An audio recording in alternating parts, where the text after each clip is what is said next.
What's up, guys? Today I have a special video for you in this lovely aircraft, the Carenado 690B Turbo Commander. Recently, I was invited to join the FSElite team as a video producer. I humbly accepted that offer, uh, but with that acceptance and the fact that FSElite has grown so large now, we thought it would be a good idea to make an intro video to not only welcome me to the team, but kind of introduce me to the fan base a little bit. After throwing around a few ideas, here's what we came up with. So, allow me to introduce myself. My name is Ronnie, and in roughly 2006, I discovered Flight Sim with Flight Simulator 2004, later to be Flight Sim X. Now we're on P3D, of course. From there, I built my knowledge studying anything aviation I could get my hands on, from reading the InSim knowledge centers to ordering free little aviation packages I found online. After meeting a few people and learning a lot from those people I met, making a few connections along the way, and after a lot of dedication and hard work, I was given an opportunity. The opportunity was to ride up to Aurora in a car, roughly a 2 hour drive, uh, pick up a Twin Commander, and fly it back for some regular scheduled maintenance. Uh, this is the story of that flight.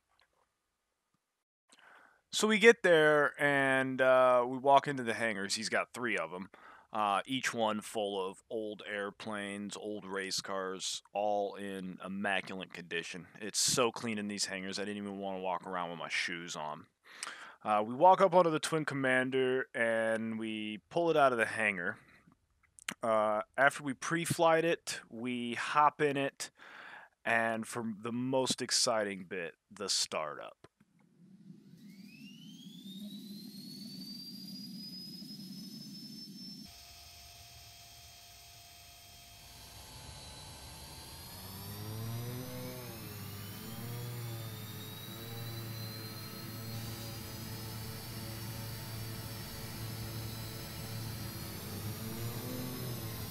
So, with both engines now running and stabilized, we started our taxi to the runway.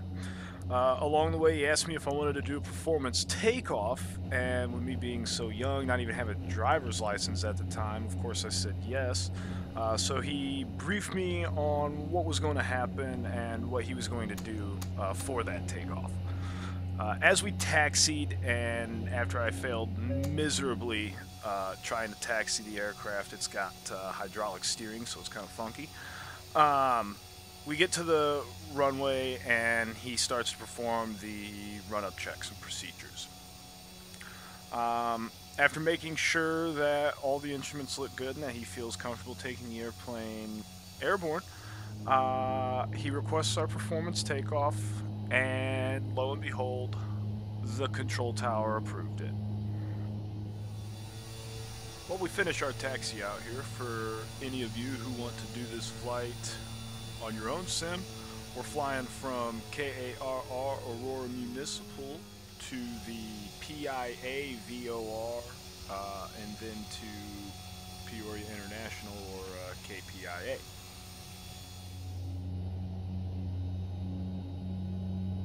So let's walk you through the takeoff here as I get on the center line of the runway.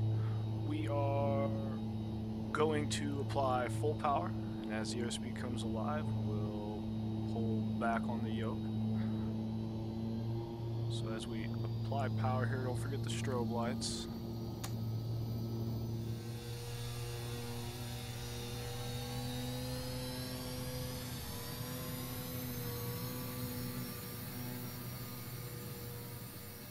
As the airspeed comes alive, like I said, we'll apply that back pressure on the yoke here. As soon as the wheels leave the ground, we'll tap the brakes, raise the gear, and pull the yoke back. We'll be pitching for about a 4,000 foot per minute climb here, up to 6,000 feet. Shortly after takeoff, he gave me control of the aircraft. I got to finish the climb out as well as cruise. When we leveled off from the climb out, though, I did kind of make an in-flight mistake. I got the trim backwards, and when I relieved the pressure on the yoke, the airplane started to climb rapidly, and that's when we figured out what I was doing wrong there. He quickly got the airplane retrimmed, and we got it back into straight and level flight. Wasn't anything real significant, but it was an in-flight mistake, so there was that when I did this flight. But for being so young, not even having a driver's license, I'm sitting here flying a twin turboprop. I'd say that's a fairly acceptable mistake. This flight in sim, I'm using the, as mentioned before, Carenado 690B Twin Commander. I'm also using Flight1's GTN 750 GPS rather than VOR navigation for this flight. The GPS is sold separately, but as you can see, fits into that panel very nicely. As we pan around the cockpit, take note of the power levers. At, roughly flight idle, the airplane is flying at almost V&E speeds, so pretty powerful. Brief history on the Twin Commander. I did this flight in real life in a Commander 1000. The model in this video is a 690B. Originally in June now of 1950, when the first prototype was certified, it was piston powered. Not quite 1 year after its certification in May of 1951, to prove this airplane's unprecedented margin of safety, the company successfully completed a flight from Oklahoma City to Washington, D.C., loaded to full gross weight with one propeller removed from the aircraft. This proved not only safety, but a high degree of stability and asymmetric control. And in 1955, the U.S. Air Force ordered 15 Twin Commanders, 2 of which were placed in service at the White House, and is the first light twin, considered safe enough for use by the President. In 1958, the company Aero Design was purchased by Rockwell Standard and Associates. And in 1979, the 690 series came to life with the AI Research TPE 331 turbine engines, as well as other mods for high-level flying, such as standard de-icing equipment. In early 1981, Gulfstream Aerospace purchased Rockwell Standard, and shortly thereafter came to life the even more powerful Twin Commander 1000s, powered by 2 Honeywell TPE 331 511K engines, better known as -10 engines. Alright, after that short little bit of history on the Twin Commander, it's already time to start prepping for landing. I'll walk us through what we did in real life, and then, to the best of my abilities, try to demonstrate that within the sim. So, he called this landing a performance landing, and I don't know how true of a term that is, but that's what he called it. And basically all we did was, we just didn't bring the throttles back to idle as we crossed the threshold of the runway. So we basically touched down with power on still, and with that we soaked up a lot of runway, but we landed fast and it was really fun to do. He let me fly the descent and the approach down to minimums, roughly 200 to 250 feet above the ground, and then he took control and flared the aircraft for me. With all that said now, let's see if I can't land the airplane like he did. Let's have a look. Alright, so we're on a short final here.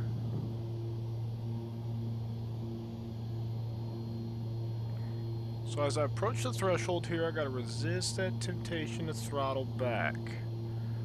normally we'd throttle back right about here, right at the threshold, but I didn't. We still got power on, about 200 horsepower each engine. Gently fly it onto the runway, just like that. Coax the nose wheel down. Track that center line. Get them thrust reversers engaged. Go ahead and take the next taxiway to the right.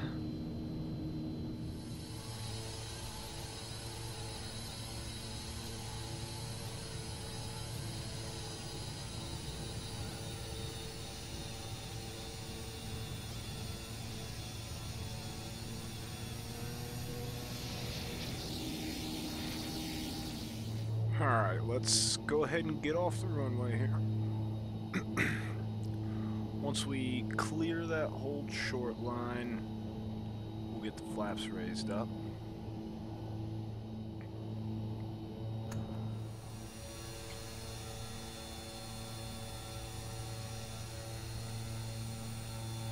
Now, what stuck with me the most about this flight wasn't the fact that I was flying a twin turboprop or the flight itself. No. It was what that pilot said to my flight instructor after we shut the airplane down and went into Byerly that stuck with me the most. Now, since my regular instructor had to work in the office that day, he greeted us at the door when we walked in. His first question to the pilot was, "How'd he do?" His first question wasn't to me like, "How was it?" but more importantly, "How'd he do?" The thing that stuck with me the most was what that pilot's response was.